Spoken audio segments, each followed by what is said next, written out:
YTN 라디오 김우성의 생생경제. 애청자 여러분 안녕하십니까? 라고 물어보면서 과연 안녕한지 걱정되는 그런 날들입니다. 김우성 PD입니다. 대형 정치 스캔들 때문에 전국도 혼란이지만 그 여파로 경제가 움츠리고 있습니다. 4분기, 내년 1분기 등 굵직한 경제 파고를 넘어야 하는데 걱정입니다. 오늘 2부에서는 증시 분석가와 함께 정치 리스크가 경제와 시장에 미치는 영향, 그 현장 흐름 짚어드립니다. 목요일은 지난주부터 부동산 전망대 보내드리고 있습니다. 다음 달 3일 정부가 대책을 내놓겠다고 하는데요. 시장엔 또 어떤 시그널이 될지 과연 타당한지도 한번 짚어봅니다. 또 너도 나도 분양권 전매에 몰리는 복권 수준의 투기 잡힐 수 있을까요? 진단해봅니다. 잠시 후 첫 번째 생생 인터뷰에서는 시행 한 달을 맡고 있는 김영란법의 직격탄을 받은 외식업계, 또 조금은 어려운 점들 사례 중심으로 대안 찾아보겠습니다. 구조조정도, 부동산도, 또 연초부터 시작된 경제 위기도 컨트롤 타워가 없다 이런 지적이 많이 나왔는데요. 그 이유가 밝혀질지 혼란 속에서도 꼼꼼히 챙겨야 할 경제 이야기 전해드리겠습니다. 2016년 10월 27일 목요일 김우성의 생생경제 시작합니다.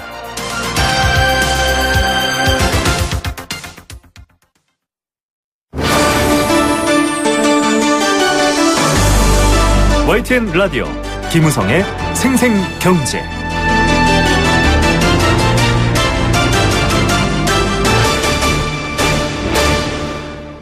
네, 부정청탁에 관한 금지를 취지로 한 법인데요. 이름은 이 법을 처음 발의한 분 이름을 따서 김영란법 이렇게 부르고 있습니다. 지금 시행 한 달째가 되고 있는데 외식업계에서는 일단 직접적인 영향을 받고 있습니다.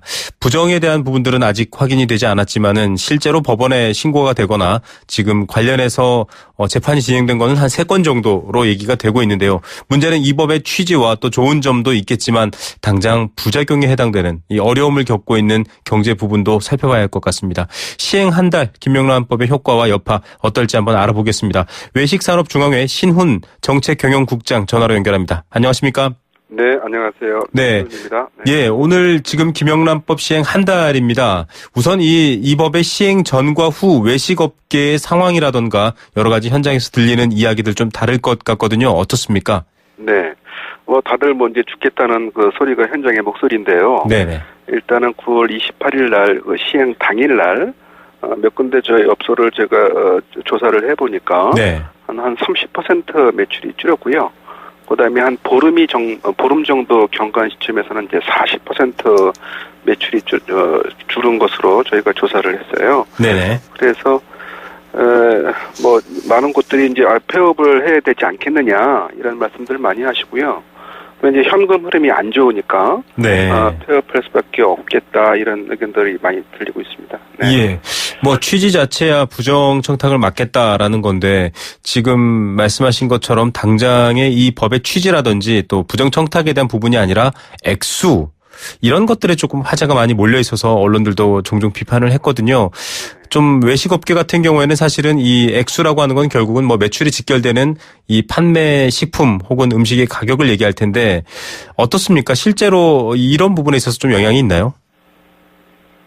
당연히 이제 그 매출, 그러니까 객단가라고 할까요? 그 메뉴의 가격이 높은 것으로 알려진 한정식집이라든가, 그다음에 일식집, 한우 전문점, 네. 이런 것은 매출이 직격탄을 맞았죠. 이제 거의 매출이 없고요. 네. 또 저희 회사 이제 협회 그 근처에도 이제 그 중국집이 있는데 그 집의 경우에는 배달하는 곳은 아니거든요. 그냥 네네. 일반 짜장면하고 짬뽕도 이런 것도 팔면서 코스 요리도 이제 겸비해서 판매를 하는데 깜짝 놀란 게 저희가 저녁 식사를 하러 가는데 네네. 저희 그 한 팀만 있었거든요. 네. 그런 실정이에요. 네.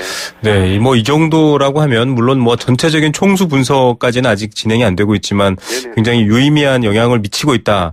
지금 언론 보도 제목이 이렇게 나오고 있습니다. 김영란법 시행 한 달. 신고는 3건인데 부작용은 일파만파 이렇게 나오고 있습니다. 지금 말씀하신 부분이 부작용에 해당되는 부분일 텐데요. 이 고급 식당은 그래도 좀 살아남아 보겠다 이래서 지금 김영란 메뉴 이런 게 나오지 않았습니까? 이 역시 좀 이 액수에만 너무 집중하고 있는 법의 취지보다는 액수에만 집중하고 있는 면도 있지만 어쨌든 이런 메뉴를 내보이면서 좀 자구책을 마련했거든요. 이게 네. 효과가 없다 이런 건가요? 어떻습니까? 이제 김영란 그 메뉴에 맞춰서 이제 메뉴 가격을 좀 그 다운을 시킨 것도 있어요. 네네. 그런데 사실 이제 그런 메뉴를 만드는 것 자체가 이미 고급 음식점 있지 않습니까? 그래서 네. 고급 음식점이라는 그런 브랜드 아니면 그런 이미지가 있는 곳이면 김영란 메뉴를 만들었다 할지라도 약속이라든가 미팅 자체를 그 집에서 아예 안 하니까. 네. 그 메뉴를 김영란 메뉴를 만들었다 하더라도 별 효과가 없는 것으로 이렇게 나타났어요. 네. 네네. 결국은 뭐 가격의 문제가 아니라 전체적인 어떤 트렌드의 네. 문제이기도 한데요. 좀 중저가 식당들은 반사이익을 누릴 것이다 이런 얘기도 나왔거든요. 실제 네. 보도에서도 뭐 1인당 10,000원을 넘지 않는 식당에 이렇게 막 사람들이 모여있는 모습도 보여주고 했는데 네네. 실상 어떻습니까? 그런 모습 많이 보이고 있죠. 네네. 그런데 이제 그런 경우에도 저희가 이제 현장 나가서 확인을 해보니까 점심 매출은 이제 많이 늘어났어요. 그런 것들도. 네. 그러나 이제 저녁 매출 자체가 또 약속 자체가 안 잡히니까 네네. 저녁 매출은 다시 줄기 때문에 전체적인 그 볼륨에서는 네. 별 차이가 없더라. 그리고 일단은 뭐 미팅이라든가 이런 자체가 취소가 되다 보니까 네. 그런 것들도 매출이 늘어난 곳도 있겠지만 또 역시 전체적인 분위기로 봤을 때 줄은 곳도 있다. 이렇게 조사되고 있어요. 예. 네. 이 뭐 외식업이라는 것도 엄연한 산업의 한 분야이기 때문에 이런 예상치 못한 어려움들이 지금 취해지고 있는 것들. 어제도 보도가 된 게 전체 근로자 중에서 월급 200만 원이 안 되는 분들 중에 대부분이 외식업계에 모여 있거든요. 이분들이 또 일자리를 잃을 수 있는 상황인데 네. 어떻습니까? 지금 뭐 구조조정 얘기도 나오고 있고 뭐 또 이걸 악용해서 좀 가격을 낮춰달라고 요구하는 블랙 컨슈머도 있고 이런 얘기들 나오던데요. 네네. 또 언론에도 보도가 또 저도 봤습니다만 이제 사실 임대료는 그대로인 상태이고요. 매출은 감소되니까 당연히 이제 인건비 를 줄 수 없는 상황이 되지 않습니까? 네네. 그러니까 이제 인력 감축 얘기가 나오고 있고요. 또 이제 그러한 가운데 이제 아까도 말씀하셨지만 3만 원 미만 음식업체의 경우에 이제 점심 때 손님이 많아지니까 네. 오히려 또 임대주가 이번에 임차료를 좀 올려야 되겠다. 네네. 이런 민원도 저희가 지금 어제 그제 받은 바 있습니다. 네. 네. 참 결과적으로 이 좀 풍선 효과처럼 한쪽을 누르면 한쪽이 튀어나오는 방식의 또 다른 어려움이 지금 생겨나고 있다 이렇게 이해할 수 있는 부분인데요. 네. 뭐 한국경제원을 연구원을 비롯해서 뭐 BC카드 등에서 지금 발표한 실제 자료들을 보면 연간 손실액이 뭐 11조 원 가까이 된다. 그리고 좀 네. 각종 업체별로 최대 18%에서 뭐 최소는 한 9%, 8%까지 매출 감소가 확인이 됐습니다. 그런데 이런 상황이라고 한다면 지금 뭐 외식 산업 중앙회에 계시지만은 전체적으로 외식업의 판 자체가 바뀌지 않느냐 이런 얘기도 나오고 있거든요. 어떻게 전망하고 계십니까? 네, 저희도 이제 그렇게 전망을 하고 있는데 지금 이제 외식업뿐만이 아니고 외식업 관련 산업들도 네. 같이 함께 이제 매출 하강 국면에 이렇게 갈 수 있겠다. 그런 생각도 들고 있습니다. 그래서 일단은 뭐 저희 업계도 경영을 하시는 분들이 자체적으로 어떤 사회 구조 변화에 대한 적응을 네네. 빨리 해야 되겠다. 그런 생각을 지금 하고 있습니다. 예, 뭐 어쩔 수 없이 또 적응해야 되는 부분인데요. 어떤 상황인지에 대해서 조금 저희가 공감이 필요할 것 같아서 여쭤봤고요. 네. 지금 연말 연시에는 또 워낙 송년회라든지 이런 모임들이 많지 않습니까? 또 네. 이런 어떤 절기나 계절상의 이유로 좀 매출이 반등하지 않을까라는 전망도 있는데 그렇게들 또 체감하고 계시나요? 어떻습니까? 글쎄요, 지금 이게 이제 다른 어떤 현상과 다르게 이것은 이제 심리적으로 계속 이제 위축되는 부분이 있지 않겠습니까? 네네. 이제 뭐 공무원뿐만이 아니고 이게 좀 전 국민에게 해당되는 법이 됐어요. 네네. 그러니까 저희 협회 같은 경우도 사실 민간 단체인데 정부가 위탁한 업무를 이렇게 하게 돼서 우리도 또 공무 수행 사인이라는 신분을 부여받게 돼가지고 네네. 이 전 국민이 다 해당되다 보니까 이것이 그냥 한두 달 만의 문제도 아니고 연말 연시까지 계속 이어지는 그 현상이 되지 않을까. 네. 그렇게 저희가 지금 보고 있어요. 예, 이 부정 청탁을 하지 마라이지 네. 외식을 하지 마라, 음식을 사 먹지 마라가 아닌데 좀 네. 부작용이 아닌가 이런 지적들이 있어서 저도 여쭤봤고요. 네. 장기적으로는요, 이게 부정 청탁이 금지되고 김영란법 취지가 활성화될 경우는 오히려 경제 성장이 될 거다. 또 여러 가지 면에서 도움이 될 거다. 이런 분석들도 나오고 있습니다. 네. 뭐 당장 앞서 말씀하신 것처럼 이 외식 산업 관련된 분들이 이 상황에 따라 적응하고 변화해 가시겠지만 또 장기적인 관점으로 보면 좀 좋은 점이 있을 거다 이런 얘기도 있는데 이 부분은 어떻게 받아들이십니까? 네, 뭐 각종 연구원에서 이제 그런 말씀들을 하세요. 그런데 이제 청렴도가 높아지게 되면 경제 성장이 높아진다는 그런 인과관계가 네네. 정말 그 증명된 것인지 네. 어떻게 보면 사실 우리나라는 특수하게 좀 이렇게 신바람 문화라든가 이런 부분이 더 다른 나라와 좀 다르지 않습니까? 네. 오히려 경제가 활성화되기 위해서는 오히려 어떤 인간관계에서 어떤 자유로운 수평 문화랄까? 네. 이런 것이 관계가 있지 청렴도하고 이것이 연관이 있을지는 네네. 저는 사실 뭐 장기적으로 그것이 과연 될지 저는 의구심을 갖고 있는 상황입니다. 예, 네. 또 큰 틀의 경제에서 보면 청렴할수록 이제 더 불필요한 비용이 발생하지 않는다 이런 부분일 것 같은데요. 예. 자, 일단은 당장의 찬바람을 맞고 있는 외식업계, 외식산업의 어떤 일종의 정책적인 조처 같은 것들이 시급하다라고 한다면 어떤 것들 필요하시다고 꼽겠습니까? 네, 사실 저는 이제 이 부정청탁 및 금품 등에 관한 그 법률이 사실은 뭐 언론에서 본 이야기인데 배가 아픈데 발가락을 자르는 격이라는 그런 기사를 본 적이 있어요. 네네네. 그래서 저는 이 법 자체가 사실은 그 고위 공직자라든가 정말 부정부패 현상을 없애기 위한 것인데 이 법에서 금품에 관한 정의를 네. 재정립을 좀 해야 되겠다 이런 생각이 들어요. 네. 왜냐하면 그 법 자체가 부정청탁 및 금품 등으로 되어 있는데 이게 그 금품 등에서 저희가 음식에 걸리지 않습니까? 네네. 근데 이 금품이라는 것은 뭐 현금이라든가 유가증권, 상품권, 뭐 금은 보석 이렇게 보관을 할 수 하거나 보관 가치가 있는 것이어야 되는데 농산물이나 음식물이 과연 뇌물로 주기에 적당한 것인가 그건 아니거라고 보거든요. 네네. 그래서 이 금품의 정의를 아까 말한 대로 이렇게 유가증권이라든가 금은 보석에 제한을 해야지 농축산물하고 음식물을 금품에 준해서 본다는 것은 좀 법에서 좀 보완이 되거나 개정이 돼야 되지 않겠나. 네. 그것이 가장 근본적인 그 해결책이 아닌가 이런 생각은 하고 있습니다. 예, 맞습니다.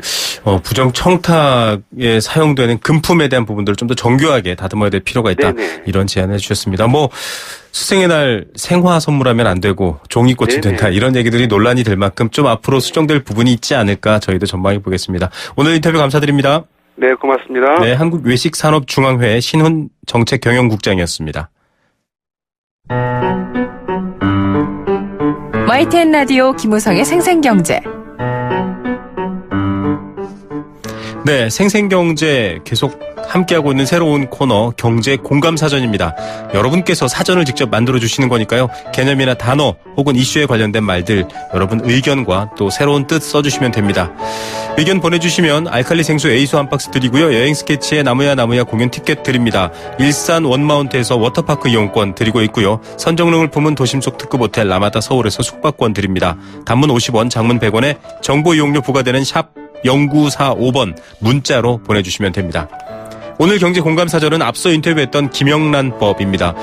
자, 내일로 시행 한 달이 딱 되는 게 바로 이 부정청탁 금지에 관련된 법 김영란법입니다. 이 법은 2011년 김영란 전 국민권익위원장이 추진했던 법안이고요. 공직자, 언론사 직원, 사학재단, 이사진 등이 부정한 청탁을 받고도 신고하지 않거나 혹은 직무 관련성이나 대가성에 상관없이 1회 100만 원 넘는 금품이나 향응을 받으면 형사처벌하는 그런 법입니다. 금품 수수의 상한선이 좀 화제가 됐었죠. 음식, 선물, 경조사비에 대해서 각각 3만 원, 5만 원, 10만 원 이런 제한을 뒀습니다. 앞서 인터뷰한 것처럼 외식업계는 지금 당장 어려움을 겪고 있고요. 소비재, 유통업계에서도 좀 어려움을 호소하고 있습니다. 물론 부정부패를 끊겠다라는 대원칙은 아무도 부정하지 않습니다. 뭐 그건 중요한 일인데요. 다만 이런 세부적인 문제들은 좀 더 보완해 나가야겠다라는 의견들은 많이 있습니다. 여러분은 부정청탁 혹은 금품 수수에 관한 금지 이 김영란법 무엇이라 정의하시겠습니까? 종종 어려워하시는 분들이 있는데요. 김영란 혹은 김영란법으로 삼행시나 사행시 보내주셔도 괜찮습니다. 저는 이렇게 말씀드리고 싶은데요. 김영란법 손가락 말고 달을 보십시오.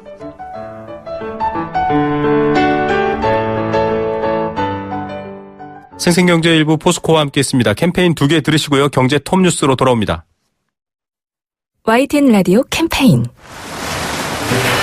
물 없는 한라산, 물 없는 제주 바다를 상상할 수 있나요?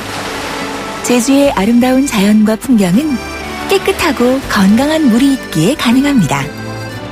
제주를 아름답게 만들어주는 건강한 물은 우리의 몸과 마음도 아름답게 만들어줍니다. 건강한 몸과 마음을 지키는 일. 아름다운 물을 사랑하고 지키는 일에서부터 시작됩니다. YTN 라디오 아름다운 물 캠페인은 광동제약과 제주특별자치도 개발공사와 함께합니다. 안녕하십니까. 보건복지부 장관 정진엽입니다. 오늘은 어르신들께 특히 반가운 제도를 소개해 드리려 합니다. 국민의 간병비 부담은 낮추고 이번 서비스의 질은 더 높이기 위해 간호간병 통합 서비스 제도를 시행하고 있습니다. 간호 인력이 간병 서비스까지 제공하여 질 높은 서비스를 받게 되고 병문안은 정해진 시간에만 하게 되니 병원 감염까지 낮출 수 있는 국민 모두가 행복한 제도입니다. 간호간병 통합 서비스, 더 많은 병원의 참여가 국민의 더 큰 행복을 만듭니다. 이 캠페인은 보건복지부와 국민건강보험이 함께합니다.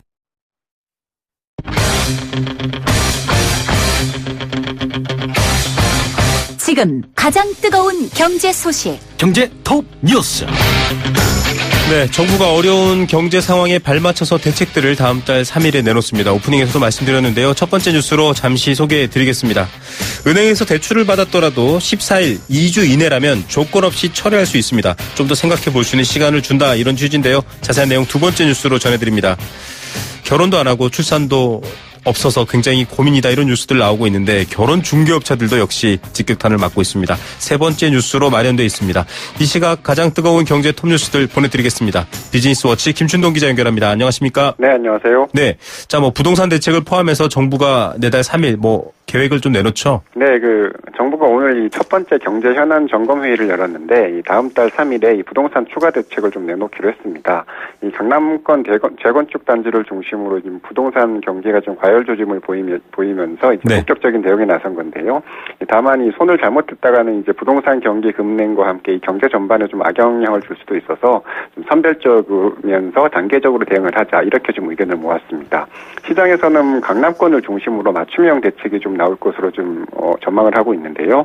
이 구체적인 대책으로는 분양권 전매 제한 기간을 연장을 하고 청약 재당첨 금지, 또 청약 1순위 자격 요건 강화 등이 좀 거론이 되고 있습니다. 네, 조선해운업 지금 아주 골머리 아프고 있는데 네. 경쟁력 강화 방안 나옵니까? 예, 요건 조금 더 빨리 나오는데 다음 주 월요일인 31일에 좀 발표를 합니다. 이 대우조선해양이 좀 가장 골칫거리인데 추가적인 신규 유동성 지원은 없다는 그 기본 원칙 안에서 유동성 위기를 좀 극복할 수 있는 방안을 찾기로 했습니다. 다른 조선사들도 과잉 설비와 인력 축소, 또 비핵심 자산 매각 등의 이 고강도 자구 노력을 좀 유도하기로 했고요. 해운업 같은 경우에는 국내 선사들에 대해서 금융 지원을 확대하고 이 물동량의 좀 안정적인 확보도 적극적으로 지원하기로 했습니다. 한진해운의 법정 관리 이후에 이 컨테이너 선박 하역이 계속 문제가 되고 있는데 이것도 좀 꾸준히 관리를 하기로 했습니다. 예, 설득 가능한 대안이 나오는지 여러분들도 귀 기울여 주시기 바랍니다. 은행에서 대출 받았다면 예전에는 도장 찍으면 끝이었는데 네. 이제 2주 이내에 철회할 수 있네요. 네, 대출 계약 숙려 기간을 좀 뒀는데 좀 곰곰이 생각해 보자는 기간인데요. 이 기간 동안에 아무런 조건 없이 계약을 철회할 수 있는 제도가 좀 내일부터 도입이 됩니다. 대상은 4천만 원 이하 신용대출과 2억 원 이하 담보대출인데요. 대출 후에 14일 이내에 대출금을 상환을 하면 위약금 없이 대출 계약을 철회할 수가 있고 이 금융회사와 신용정보원 등에 남아있는 대출 정보도 삭제가 됩니다. 마지막 날이 휴일이면 그 다음 영업기까지 대출 계약을 취소할 수 있다고 합니다. 예, 누구나 이렇게 막 하다 보면 오히려 악용될 수도 있을 텐데 제한 조건 같은 것도 있나요? 네, 있습니다. 대출을 철회한 은행에서는 향후 1년간 대출을 철회할 수 있는 기회를 한 번으로 제한을 했는데요. 1년간 한 은행에서는 2번밖에 못한다, 이렇게 보시면 되고요. 네. 또 철회 후에 한 달간은 다른 은행에서는 이 철회권을 좀 행사할 수 없도록 했습니다. 철회권은 남용을 좀 방지하기 위한 조치로 보시면 될 것 같고요. 일단 내일부터 우리은행을 비롯한 일부 은행에서 좀 바로 시행이 되고 31일부터는 SC은행을 제외한 전 은행권으로 좀 확대가 됩니다. 보험업계와 저축은행, 대형 대부업체 등도 12월쯤에 좀 도입이 될 것 같습니다. 예, 대출 문제가 커지니까 좀 생각해 보시라, 이런 제도까지 만들어지는 것 같습니다. 자, 결혼 중개업체들이 잇따라 폐점하고 있다. 아무래도 사회적 영향 같은데 어떤 내용입니까? 네, 여성가족부 등의 자료를 보면요. 국내 결혼중개업체는 2012년에 1180개까지 좀 늘어났었는데 그 이후에 숫자가 좀 계속 줄어들면서 작년에는 992개까지 떨어졌다고 합니다. 네. 올해도 좀 감소 추세가 좀 계속이 되고 있는데 8월 말 현재 884개사만 좀 남아서 3년 8개월 사이에 96개사가 좀 사라졌습니다. 2012년과 비교하면 4분의 1 정도가 폐점한 건데요. 국제결혼중개업체도 지난해 419개사에서 올해 8월 말에는 372개사로 11% 넘게 줄었고요. 특히 지방 소재의 중개업체의 폐업이 좀 두드러지고 있다고 하는데 작년에 대구, 대전 등에서 4~5개사씩 폐점을 했고 충청북도와 전라북도에서도 문을 닫는 회사가 좀 많았다고 합니다. 역시 사회 변화 때문에 그런 거겠죠? 네, 맞습니다. 결혼을 기피하는 사회 풍토 탓으로 좀 보시면 될 것 같은데 결혼 종년기에 있는 미혼 남녀들이 취업난으로 스펙 쌓기에 좀 많은 시간을 투자하고 또 취업이 늦어지다 보니까 경제적 사정으로 넉넉하지 못하다 보니까 결혼 정보 업체를 이용하는 경우도 그만큼 줄고 있는 것으로 좀 보이는데요. 실제로 미혼 남녀들이 결혼 정보 회사 이용 경험을 보니까 1%에 좀 불과한 것으로 나타났습니다. 네. 이렇게 결혼도 안 하려고 하고 여러 가지 또 어려움이 있는데 이게 굉장히 연쇄적으로 생기는 문제인 것 같습니다. 네. 좀 들여다보고 좀 조심해야 될 것들이 한두 가지가 아니네요. 삼성전자 얘기로 넘어가 보겠습니다. 갤럭시 노트 7 단종. 이 여파가 굉장히 크다라는 분석들이 나왔는데 3분기 영업이익은 어떻습니까? 네, 삼성전자가 오늘 3분기 영업 실적을 좀 공시를 했는데 올해 3분기 영업이익이 5조 2천억 원을 좀 기록을 했습니다. 네. 작년 3분기와 비교하면 30% 가까이 급감한 건데요. 이 기간의 매출은 47조 8,200억 원으로 7.5% 줄었고 순이익은 4조 5,378억 원을 기록해서 16.8%가 감소했습니다. 말씀하신 대로 갤럭시 노트 7의 단종에 따른 여파가 컸는데 그러면서 이 스마트폰이 포함된 무선 사업 부분 영업이익은 1,000억 원에 그쳤는데요. 이 반면에 반도체 부문이 3조 3,700억 원의 영업이익을 내면서 좀 버팀목 역할을 했고요. 그동안 부진했던 디스플레이 사업 부문도 영업이익이 1조 원을 넘어서면서 좀 선방을 했습니다. 예, 여러 부분에 선방이 있었네요. 이재용 삼성전자 부회장 삼성전자 등기이사로 드디어 선임이 됐는데 어떻습니까? 네, 삼성전자가 오늘 주주총회를 열었는데요. 이 부회장을 등기이사로 좀 선임을 했습니다. 이건희 회장이 2008년 4월에 이 등기임원에서 물러난 지 8년여 만에 오너일가에선 처음으로 이 삼성전자 등기임원이 오른 건데요. 이 부회장 개인적으로는 1991년 12월에 삼성전자 입사를 했으니까 25년 만에 이 등기임원을 단 겁니다. 이로써 이 삼성은 이병철 선대회장, 이건희 회장에 이어서 이재용 부회장으로 이어지는 이 본격적인 3세 경영 시대를 열게 됐는데요. 이 부회장은 이 등기이사 선임과 함께 앞으로 이 삼성전자 이사회에 참여를 해서 주요 경영 사안을 좀 결정하는 권한을 갖게 되는 동시에 이에 따른 민형사상 법적 책임도 좀 함께 지게 됩니다. 예, 새로운 체제의 출범이네요. 렌터카를 빌린 후 반납할 때 수리비를 과다하게 요구하는 피해를 보는 경우가 많다. 특히 여행지에서 그럴 텐데 어떻습니까? 네, 맞습니다. 한국소비자원이 2013년 1월부터 올해 7월까지 렌터카 관련 소비자 피해 구제 717건에 대해서 조사를 했는데 수리비 등을 과다하게 요구하는 경우가 346건으로 거의 절반을 차지했습니다. 구체적으로 좀 보면 차량 대여 전부터 있었던 흠집 수리비를 소비자에게 떠넘기거나 아니면 소비자 과실로 발생한 작은 흠집 수리비를 과도하게 좀 부풀려서 요구하는 경우가 좀 가장 많았고요. 또 소비자가 자기 차량 손해보험에 가입하지 않고 운행하다가 사고가 났을 때 또 수리비를 과도하게 물리고 또 렌터카 운행 중단에 따른 운유 손실이라는 게 있는데 이것도 좀 부풀려서 좀 요구하는 경우가 있었습니다. 예, 정말 기분 좋은 휴가를 망치다 못해 아주 기분이 나빠질 수 있을 것 같은데 다른 피해들도 있나요? 네, 렌터카를 사용하기 전에 24시간 이전에 취소를 하면 예약금 전액을 좀 돌려줘야 되는데요. 네. 이렇게 돌려주지 않은 회사들이 좀 있었고 또 렌터카를 빌려서 타다가 중간에 계약을 해지했을 때는 이 잔여기간 대여 요금은 10%를 공제한 후에 좀 환불을 해줘야 되는데 그렇게 하지 않은 업체도 좀 있었습니다. 이 소비자원은 렌터카를 좀 인수하기 전에 외관 손상이 있는지 좀 꼼꼼하게 체크를 하고 이상이 있으면 사진이나 동영상을 촬영을 해서 이 손상된 내용을 좀 계약서에 표시를 하도록 했고요. 또 이 자기 차량 손해보험에는 좀 반드시 가입해야 된다. 이렇게 조언을 했습니다. 예, 오늘 톱뉴스 어떤 것 고르시겠습니까? 부동산 대책 기사를 꼽고 싶은데요. 최근 우리 경제가 좀 부진을 면치 못하다 보니까 이 부동산 경기에 좀 많이 의존하고 있는 측면이 큰데요. 이 부동산 거품은 좀 언젠가는 꺼질 수밖에 없다는 점에서 이번에는 좀 확실한 대책을 내놔야 하지 않을까 그렇게 생각이 좀 들었습니다. 경제의 절반이 흔들리는 부동산에 지탱하고 있다는 것 당국자들도 아셨으면 좋겠습니다. 오늘 뉴스 감사드립니다. 네, 감사합니다. 네, 비즈니스워치 김춘동 기자였습니다.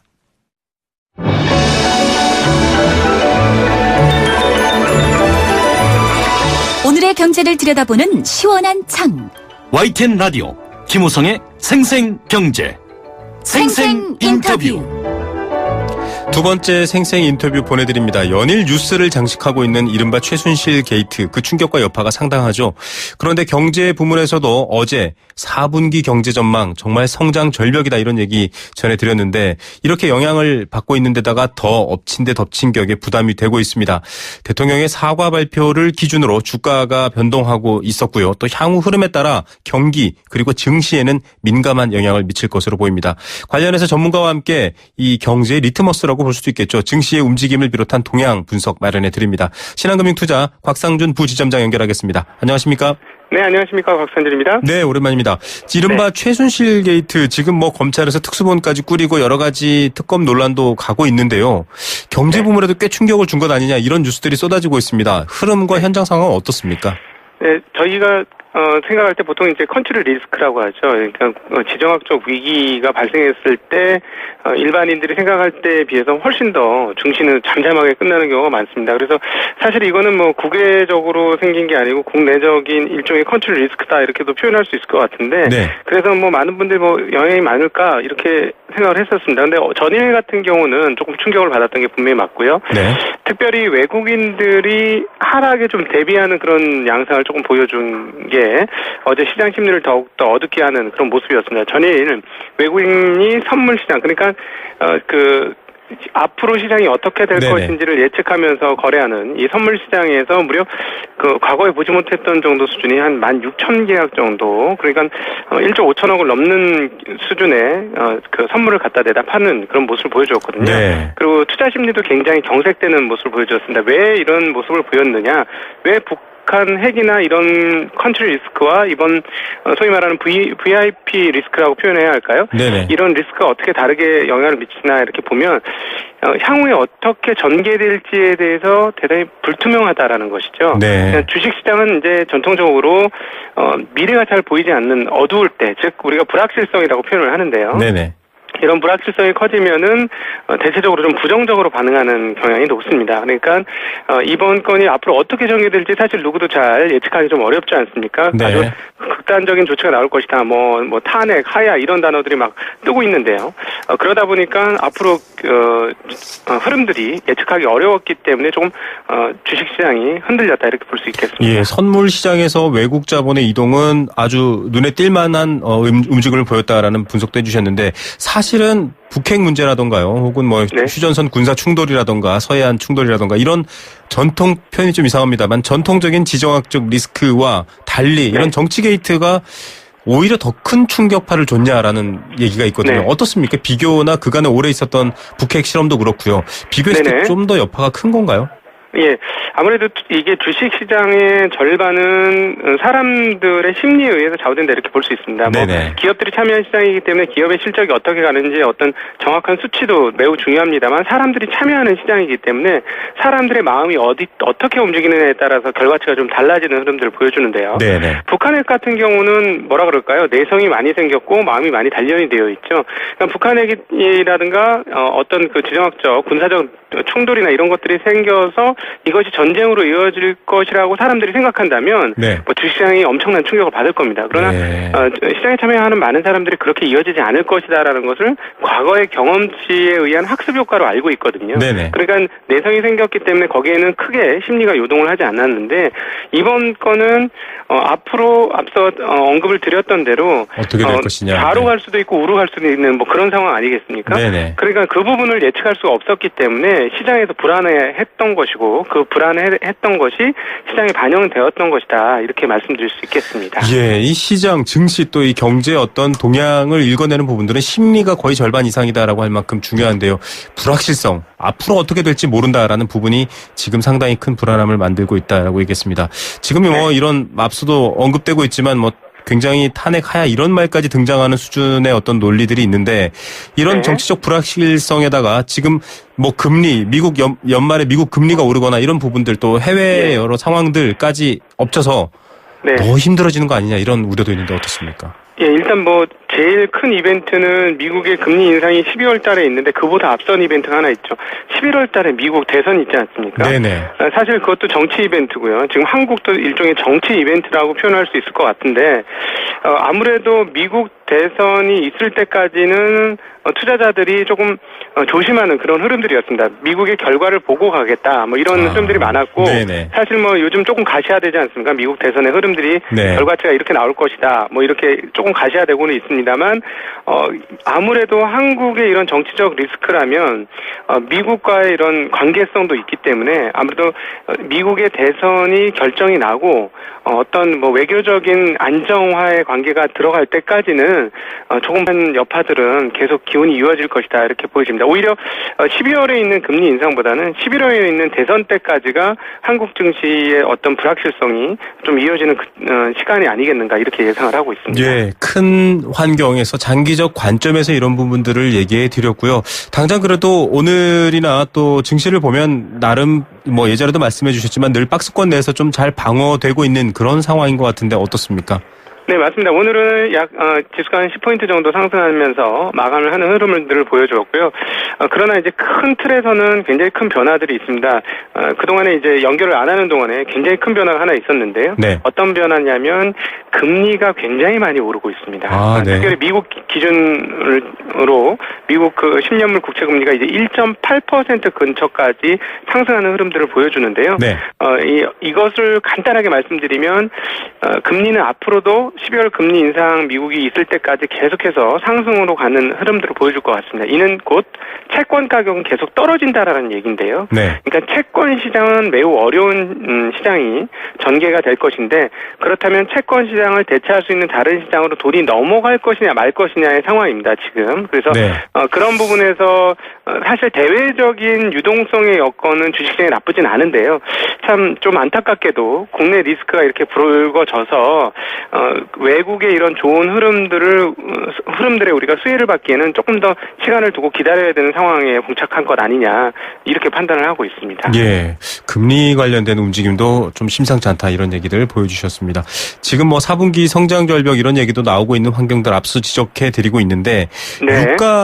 유가에 관련된 부분도 좀 지켜봐야 된다 이런 얘기가 나오고 있거든요. 뭐 환율 얘기도 당연히 포함되어 있겠지만 어떻습니까? 네네네. 유가는 조금 이번에는 다르게 움직입니다. 보통 지금 최근 한 1, 2주간 달러가 굉장히 강세 흐름들을 보여주었는데요. 네네.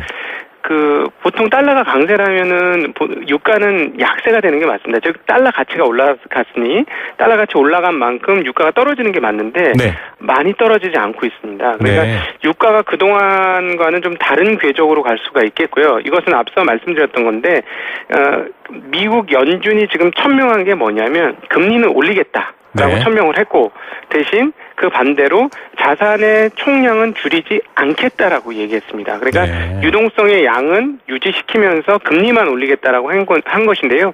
이게 지금 유가의 흐름으로 연결되고 있다라는 것이죠. 그러니까 달러도 지수가 올라가는데 유가가 안 떨어지는 이유는 돈의 양이 유지되고 있기 때문에 그렇다. 이렇게 볼 수 있습니다.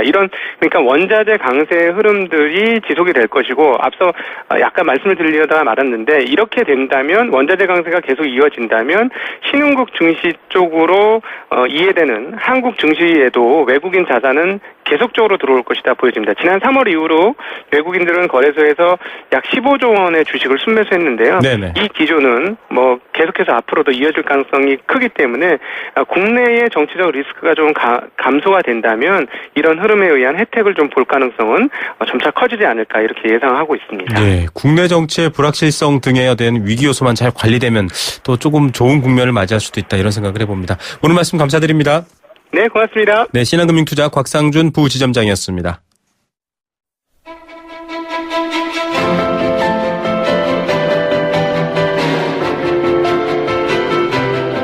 부동산 어디로 가고 있는지 시원하게 보여드립니다. 생생경제 부동산 전망대. 네, 땅 이야기 낮고 결국 집 이야기인데요. 높은 곳에 올라가서 내려다보고 전망대에서 지켜봐야 그 흐름도 정확하게 알 수 있겠죠. 목요일부터 마련해드리고 있는 부동산 코너입니다. 특히 요즘 여러 가지 경제적인 상황이 예측하기 어렵고 힘든 상황이기 때문에 더더욱 잘 알아봐야 될 것 같고요. 또 그 정책이라든가 배경의 의미들을 좀 잘 설명해 드려야 될 것 같습니다. 지난주도 그렇고 잘 설명해 주시는 분이죠. 리얼투데이 장재현 리서치 팀장 전화 연결하겠습니다. 안녕하십니까? 예, 안녕하세요. 예, 뭐 대부분의 경제 지표가 좀 아래를 향하고 있고요. 네. 어려운 상황인데 예. 아파트 가격 또 네. 청약 이런 시장은 과열 경고가 나올 정도입니다. 네네. 이 상황을 보고 지금 일각에서는 이거 호황 뒤에 확 떨어지는 붕괴의 어떤 버블 아니냐 이런 걱정도 있던데 어떻게 네네. 보십니까? 맞습니까? 우선 이제 과거에 버블 붕괴라는 이야기가 있었지만 그 당시에도 이제 그 당시 가격과 비교해 보면 사실은 큰 차이는 없거든요. 네. 그리고 오히려 오른 지역들이 많이 있기 때문에 그런 버블 붕괴란 어떤 좀 급작스러운 표현은 좀 맞지 않는 것 같고요. 네네. 또 지난주보다 뭐 0.2에서 0.5% 정도 떨어졌다고 하더라도 실제 그 1억 원 아파트가 0.5% 떨어진다 그러면 한 50만 원 수준 떨어진 거거든요. 네. 그래서 이게 그 퍼센테이지로 매주 뭐 부동산 정보업체라든지 많은 매체에서 좀 이야기를 하다 보니까 가격이 많이 떨어진 걸로 생각이 되는데 실제로는 지금 가격이 그냥 강보합 상태에 있다고 보시면 될 것 같습니다. 예. 실제 그리고 2006년 한 해 동안 아파트 값이 서울 같은 경우에 한 31% 정도 올랐다고 보면 서울은 지금 현재 올해 2016년 같은 경우는 한 5.6% 정도 올랐거든요. 그래서 네네. 그 당시 그 버블이라고 얘기 나왔던 그 당시보다도 가격 상승률이 훨씬 못 미치는 수준이기 때문에요. 아직까지는 그 부동산 시장이 크게 과열됐다라고 보기에는 조금 전체적으로 보기에는 좀 어려운 것 같습니다. 예, 뭐 2006년이나 이런 시기에 예를 들어서 버블이라고 하는데 약간의 착시 효과가 아닌가라는 네네. 생각도 듭니다. 지금 뭐 강남이라든지 서울 아파트 이런 쪽과는 달리 수도권 외곽이나 지방은 더 어려워진다. 네네. 뭐 청약이 분양권 뭐 청약이 전혀 안 되는 경우도 있고 굉장히 네네. 어려운 상황인데요. 좀 이중적이지 않나 이런 생각이 들어요. 어떻습니까? 뭐 양극화 현상은 뭐 계속해서 있었던 문제고요. 그리고 실제 그 청약률을 보면 부산이라든지 제주라든지 세종이라든지 그리고 대구 같은 경우에는 청약률이 굉장히 높게 형성돼 있습니다. 뭐 네. 30대 1 이상, 부산 같은 경우에 100대 1 이상 나왔거든요. 네네. 그래서 그만큼 이제 지방 시장에서도 어떤 곳에서 분양을 하냐에 따라 좀 많이 다르고요. 그렇기 때문에 지방이라고 해서 다 나쁜 건 아닌 것 같습니다. 다만 이제 그 아파트 가격을 보면 한국감정원이라든지 부동산 114 가격에 따르면 1월부터 10월까지 전국 아파트가 약 한 4% 정도 올랐거든요. 네. 그 중에서 이제 지방 아파트들을 보면 부산시가 한 8%, 그리고 서울이 7%, 세종시가 4%, 그다음에 인천, 경기가 한 3%씩 정도 올랐습니다. 근데 반면에 지금 대구시의 기존 아파트 가격은 지난해 한 15% 상승했지만 올해 대구 같은 경우에 한 3%가 떨어졌고요. 그리고 경상북도도 지난해 한 7% 상승했지만 올해 한 1% 정도 10월까지 떨어져 있거든요. 네. 그 반면에 분양 시장이 굉장히 잘 되고 있는 거는 결국에는 이 실수요자들이 기존 아파트보다는 오히려 분양 시장으로 좀 많이 몰렸다라는 얘기가 될 수 있고요. 그리고 또 지방이 오히려 좀 힘들어지는 게 아니냐 이렇게 얘기를 하고 있는데 영남권 같은 경우에는 사실 계속해서 지금 분양 시장은 호황을 누리고 있기 때문에 지방이 모든 지역이 또 힘들어지는 상황은 아니라고 보여집니다. 예, 또 분양권 시장과 또 기존 아파트 매매 거래는 좀 달리 분석해 봐야 될 필요가 있겠네요. 네네. 자, 뭐 그나마 지금 경제를 지탱하는 한 축이 부동산이다. 계속 이런 얘기가 나오고 있습니다. 네. 정부가 일부 부동산의 어떤 과열 경쟁에 대해서는 억제책을 쓰겠다. 또 네네. 대출 규제도 마찬가지죠. 가계부채 문제 때문에 그렇게 얘기는 하고 있는데 네네네. 뭐 정작 말은 계속 나오고 있고 시그널은 나오는데 네네. 뭐가 튀어나오지는 않은 상황입니다. 그런 네네. 와중에 시장에서는 일부에서는 이렇게 말씀하시거든요. 규제책 나오면 시장이 여파를 받아서 경착륙할 수 있다. 확 꺾일 수 있다. 이런 걱정을 하고 있는데 어떻게 보십니까? 이게 지금 정부의 정책에 대한 문제라기보다는 심리적인 문제가 좀 크게 작용을 하고 있는 것 같습니다. 워낙 그 과거에 2007년 이후에 지금 아파트 값이 떨어지면서 뭐 금융 위기도 겪고 그런 많은 위기들을 겪으면서 이제 어떤 체감적인 부분들이 무슨 규제나 혹은 시장이 안 좋을 때마다 가격이 떨어졌다라는 부분들이 좀 경험적인 부분에서 나오는 것 같은데요. 네.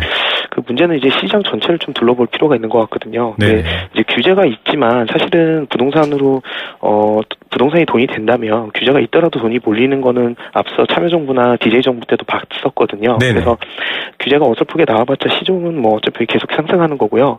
오히려 지금 주목해봐야 될 그 공급 물량이 있다고 보여지거든요. 네. 그래서 입주 물량이 2016년에만 전국에서 총 한 28만여 가구 정도가 되고, 그리고 2017년, 2018년까지 총 4년 동안 105만 가구 정도가 입주 물량이 있습니다. 예, 공급 과잉 얘기도 나왔는데요. 네. 그리고 근데 저희가 2007년 전까지만 했어. 2007년 이후에 공급량이 많아서 아파트 값이 떨어진다는 것을 좀 보고, 네네. 2005년부터 2007년까지 입주 물량을 보면 한 98만 가구 정도가 공급됐었거든요. 그때. 네네. 그러면 지금 한 33만 가구가 입주 물량이 더 증가한 수치고요. 같은 수준으로 보면. 그리고 이제 분양 물량 같은 경우도 지금 2014년부터 16년까지 3년 동안 133만 가구 정도 분양을 했는데, 2004년부터 2006년까지는 85만 가구 정도 분양을 했거든요. 그러니까 그때보다도 한 48만 가구 정도 더 분양을 했다고 하면 총 지금 한 81만 가구 정도가, 많게는 한 85만 가구 정도가 지금 2018년, 2019년까지 더 공급이 더 많다고 보여지거든요. 근데 2007년부터 아무래도 시장이 안 좋아지고 2014년까지 거의 한 7년 동안 불황을 겪었거든요. 주택시장이. 그런 걸 봤을 때 그때보다 지금 한 100만 가구가 더 나온다고 하면 사실은 그때보다 좀 더 이 공급량에 의한 어떤 시장 불황이 오히려 더 장기간 가속화되지 않을까 이렇게 생각이 되는 부분이 있습니다. 그래서 규제도 중요하지만 공급이 많은 지역 같은 경우에는 오히려 이 공급에 따른 어떤 가격의 어떤 일시적인 하락이라든지 전세값 하락이라든지 이런 부분들을 좀 고려하는 게 오히려 지금 상황에서는 더 중요하지 않을까 이렇게 보여집니다. 예, 정부도 이 공급 과잉에 대한 우려 때문에 수요 조절하겠다라고 지금 뭐 얘기는 했는데 3일에도 일단 부동산 관련 대책도 나온다고 합니다. 공개된, 정말 기사에 공개된 내용이 선별적 단계적 대책을 내겠다라고만 나왔는데 어떤 것들 나올 거라고 전망하세요? 뭐 일단은 그냥 예측만 하기로는 그동안에 나왔던 것들, 뭐 투기 지역이라든지 투기 과열지구 지정이라든지 혹은 연말에 어쨌든 DRS 대출 규제가 진행되기 때문에 이제 그런 부분들이 좀 적용이 되지 않을까 이렇게 생각이 되고요. 실제 이제 투기 지역으로 만약에 강남권이라든지 지금 뭐 가격 상승이 급등하는 지역들 위주로 보면 그 지역을 투기 지역으로 설정하게 되면 뭐 양도세를 중과를 한다든지 혹은 이제 뭐 분양권 전매 기간을 높게 하고 DTI 요율을 좀 높인다든지 뭐 이런 어떤 대출 규제와 혹은 세금 규제 이런 것들이 같이 지정이 될 수 있거든요. 규제가 들어갈 수 있거든요. 이제 그런 부분들이 조금 시장에 영향을 많이 미칠 것 같다 보이고요. 만약에 그렇게 됐을 경우에 2007년 당시만 보더라도 DTI 규제 적용하면서 종부세나 양도세 중과 함께 세금 규제까지 같이 진행한 결과 결국에는 시장이 좀 많이 불황에 빠지는 그런 부분이 있었거든요. 그래서 아마 지금 당장 이런 강도 높은 대책을 좀 준비하는 거에는 조금 문제가 있어 보이고, 다만 이제 대출 규제라든지 혹은 투기 관리 지역 정도로만 지정을 해서 분양권 전매 기간 정도를 좀 늘리지 않을까 이렇게 예측은 되고 있습니다. 예, 시장 전체의 흐름을 꺾지는 않으면서도 이 투기 과열은 잡겠다 이런 얘기인데, 끝으로 짧게 여쭤보겠습니다. 이 분양권 전매가 사실 좀 큰 문제다라고 계속 얘기가 되거든요. 복권처럼 뛰어들고 값만 올려놓고 사실상 실수요자는 피해본다 이런 얘기인데, 이거 좀 조정돼야 되지 않을까요? 필요가 있을까요? 이제 가장 중요한 게 이제 전매 기간이 아무래도 6개월, 뭐 1년 이러다 보니까 이제 그 단기간 내에 투자를 하는 분들이 많이 몰리면서 이렇게 문제가 됩니다. 그래서 과거에 판교나 어떤 분당 분양했을 때처럼 이제 가족의 명의를 도용해서 이제 분양권 전매에 뛰어드는 상황이 지금도 발생하고 있는 건데요. 이제 이런 부분들을 조금 조정하기 위해서는 아무래도 이제 분양권 전매 기간을 조금 늘리고, 그리고 연말에 DRS 규제 지정을 통해서 자연스럽게 대출 규제가 지정이 되면 이런 어떤 단기적 수요는 이제 위축될 수밖에 없거든요. 이제 그런 부분들만 좀 조심을 한 그런 규제들만 좀 있다면 사실은 단기적인 수요는 좀 잡을 수 있을 거라고 좀 보여집니다. 예, 오늘 말씀 감사드립니다. 네, 고맙습니다. 네, 리얼투데이 장재현 리서치 팀장이었습니다. 카누 아로마. 좋은 커피라면 첫 향부터 음미해보세요. 카누의 향은 마시기도 전에 시작합니다. 세상에서 가장 향기로운 카페 카누. 톡톡 따라 불러보세요. LG 디오스 김치톡톡송. 배출김치 톡톡, 유산균이 톡톡, 동치미 톡, 김치톡, 오이김치 톡. 유산균이 12배 더 많아? 진짜 맛있는 김치. 유산균이 톡톡, 김치 맛이 톡톡. LG 디오스 김치 톡톡. 자동차 살 땐 모델, 연식, 배기량, 연비, 컬러 이렇게 챙기면서 자동차 금융은 왜 직접 안 챙기세요? 그러게. 직접 챙기면 편리하고 저렴해집니다. 어디서 차를 사든 자동차 금융은 삼성카드 다이렉트 오토. 연체율 등 자세한 이용 조건 및 혜택사항 홈페이지 참고. 과도한 빚 고통의 시작입니다. 찍톡탁 찍톡 탁찍톡탁. 누구나 쉽게 따라할 수 있는 악사 자동차 보험 마일리지 할인. 계기판 찍고 카톡하면 가입 즉시 할인이 탁. 이것이 악사 마일리지 할인. 악사 다이렉트. 약정한 주행거리를 초과 운행한 경우 이미 할인된 보험료를 추가 납입하셔야 합니다. 가입 시 유의사항을 확인하세요. 당신의 인터넷이 과거의 속도에 멈춰 있다면 이제 SK로 움직이세요. SK 브로드밴드가 만든 10배 빠른 기가 인터넷. 누가 만들었는지가 기가의 퀄리티를 보여주니까. 인터넷은 기가, 기가는 SK. SK 브로드밴드 기가 인터넷.